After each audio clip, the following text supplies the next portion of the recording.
Namaste. Thank you for being here.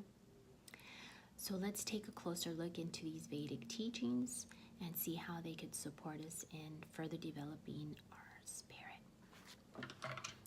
Okay, so the first one is to think and reflect. Manana. We do not only learn from experience, we learn through the reflection of our experience, right? According to the Vedic teachings, by carving time out of our day to reflect on our past, our present, and our future, it gives us insights as to what we're doing that is supporting our life and what we're doing that is not supporting our life. So reflection is of immense value to your spiritual development because it gives you an opportunity to parent yourself, to coach yourself out of some interesting situations and behaviors, as well as to celebrate yourself if you're doing well in certain areas of your life. So I highly encourage you to think and reflect on what are the things that you did well last year and you should continue, and what are some things that you could eliminate, reduce, that create imbalances in your life. We all have them. Number 2 is sankalpa, to have the right intentions. So according to the Vedic teachings, which this is basically what we've already learned through the law of attraction, these are the basic co-creating principles of the laws of the universe. Einstein stated that energy is everything, and that's all there is to it. So by having the right intentions, we are setting the tone for what we want to crystallize in our physical reality, what we want to manifest, right? And we're all very conscious and aware that our vibration, our frequency, our emotions, our thoughts, our language encourages our intentions. So basically here they're saying, be positive, have the right intentions. Number 3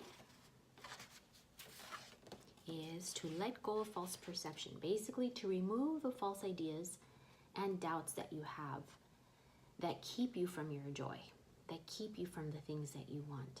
So remove them. If you grew up hearing that you were a bad person or a bad kid, or you were a middle child and you didn't get all the attention that you felt that you deserved, or perhaps in your adult life your spouse left you, or you lost a job that you really felt validated by, and you start to create stories about your self-worth.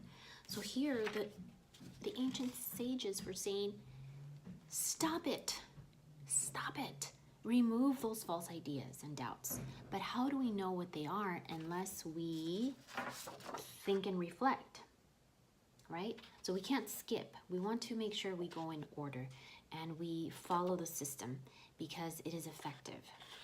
So by removing those false ideas and doubts, then we are giving ourselves an opportunity to rid ourselves of the bad stories that keep creating those self-sabotaging behaviors. We are choosing a better thought. We are choosing a new story. We are actually telling ourselves the truth, which is what leads me to the to number 4. Become, I think there's an S here that I'm missing.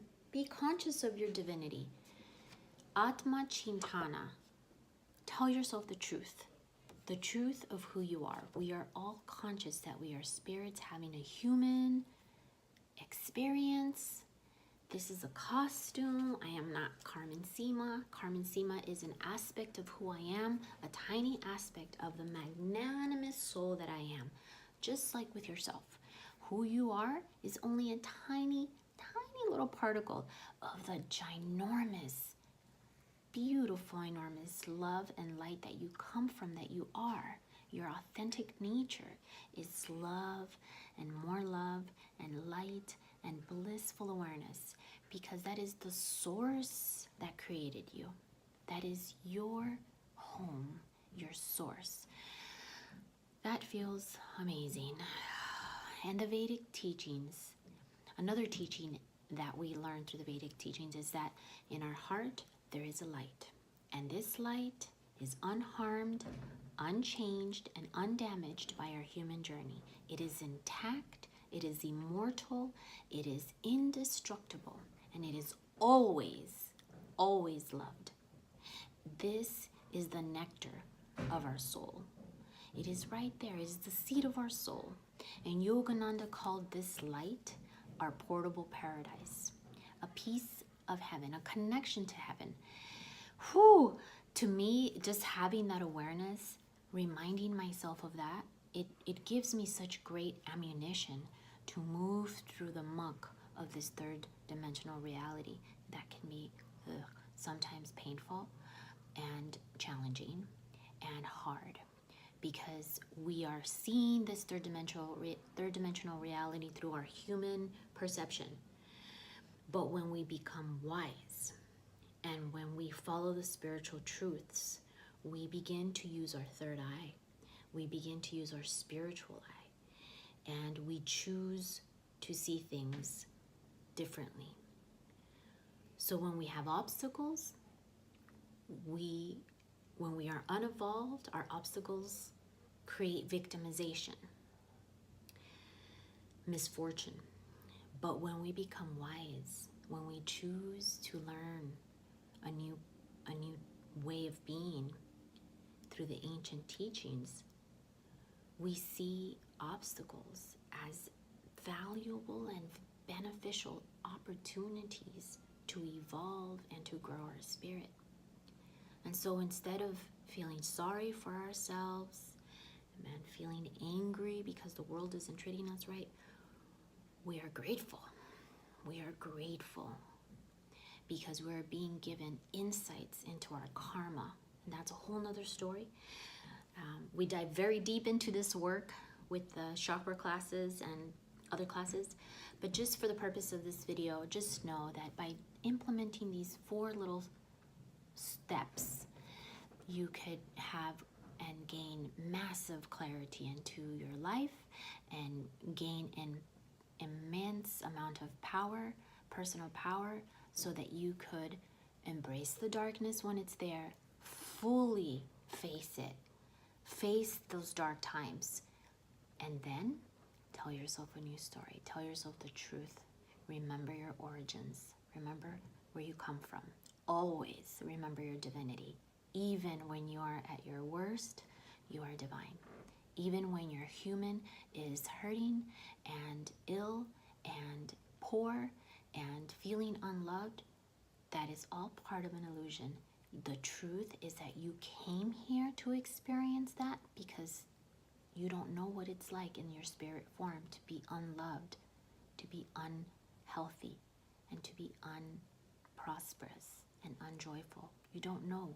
So you come here to experience it for the purpose of evolving and expanding your knowledge, your spiritual knowledge. And that is the truth. And I hope that you have a most beautiful 2019. This is the last year of this decade. How amazing. And then we're going to enter the year 2020. So it's just so exciting. Have a beautiful day. Thank you for being with me for these 8 minutes, almost 9. And namaste. Bye-bye.